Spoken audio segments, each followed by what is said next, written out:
So to begin, we can chain any number of chains for this stitch. No need to worry about multiples here.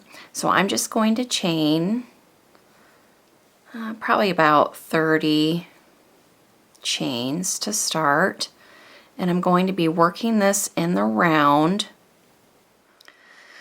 So once I've completed the number of chains I'm going to be working for my pattern, I'm going to be working this in the round. So I'm going to go ahead and single crochet into the very first chain that I made. And it's important that I not twist this chain when I do this. I want to keep it to where the chain is not twisted at all. And so I'm going to, in that very first chain, work a single crochet.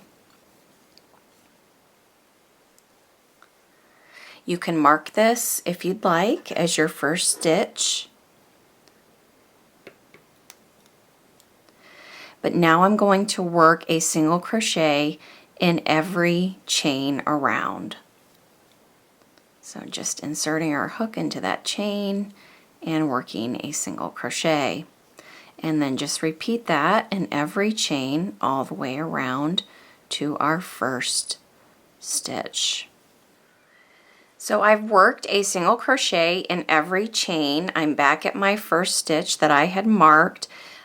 You'll have the same number of stitches as you had chains because you worked a single crochet in every chain. I started with a foundation chain of 30, so I have a total of 30 stitches. Now for round 2, I'm just going to work another round of single crochet stitches in every stitch. And again, you can go ahead and mark that first stitch if you'd like to keep track of it. So just work a single crochet in every stitch around. So I've completed round 2, single crochets in each stitch. I'm back at my first stitch. We're ready to bring in our contrasting color and start working our spike single crochet stitches. So in order to do this, I don't want a lot of ends to weave in, so I don't want to fasten off colors. I'm just going to be dropping the loop.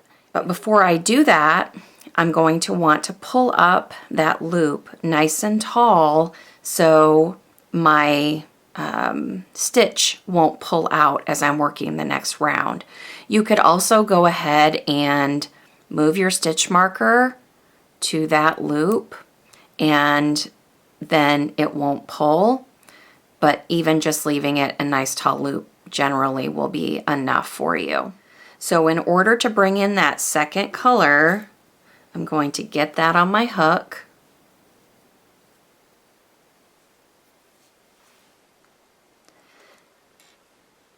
And I'm going to join it to the first stitch with a slip stitch. So join with a slip stitch. And now I'm going to work my first spike single crochet stitch.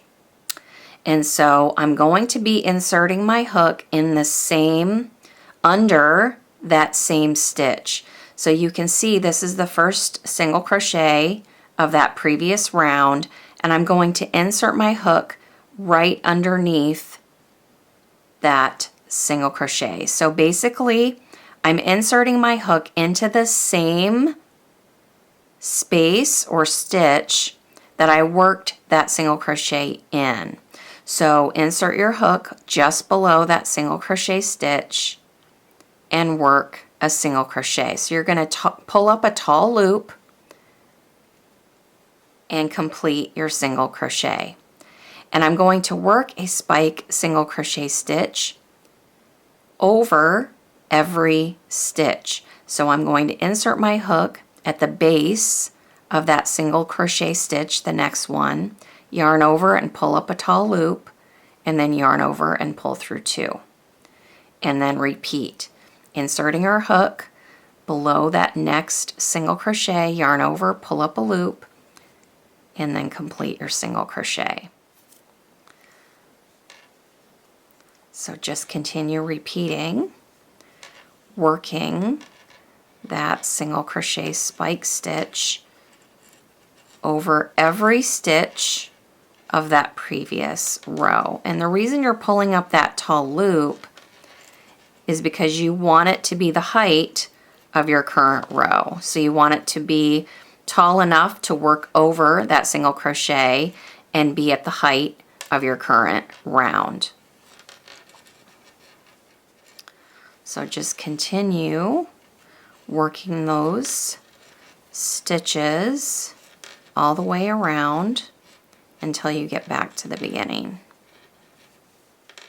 So I've worked that spike stitch in every stitch. I'm at the last stitch. This is the one where I had that tall loop, and I'm going to work my last one over that stitch.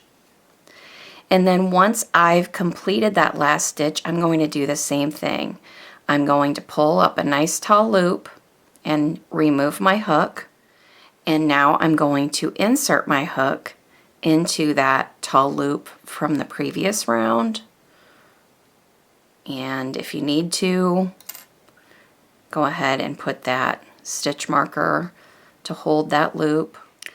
And now for the next round, I'm just going to work a round of standard single crochet stitches in every stitch. So in the top of that spike, work a single crochet. So I'm going to work a single crochet stitch in every stitch around.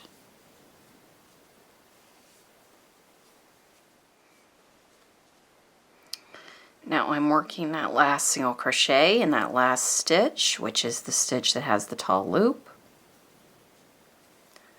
Pull up a nice tall loop, remove our hook, insert it into that loop left from the previous round, and now work a round of the spike single crochets over that previous round. So inserting our hook below that single crochet and work a single crochet. And that is our repeat. It is one round of single crochet stitches and then coming through and working a spike single crochet over the previous round of single crochet stitches. And you can see it creates this really beautiful, interesting color work with just single crochet stitches. So you are just going to continue working that stitch pattern.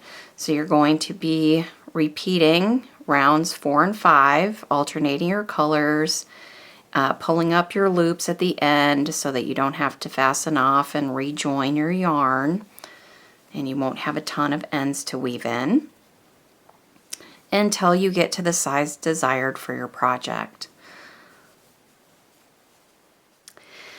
So this is the stitch that I used for my macchiato hat, which also has a matching infinity scarf. So if you want to check out those patterns, I have a link below in the description for you to head on over to the blog to get those free pattern instructions.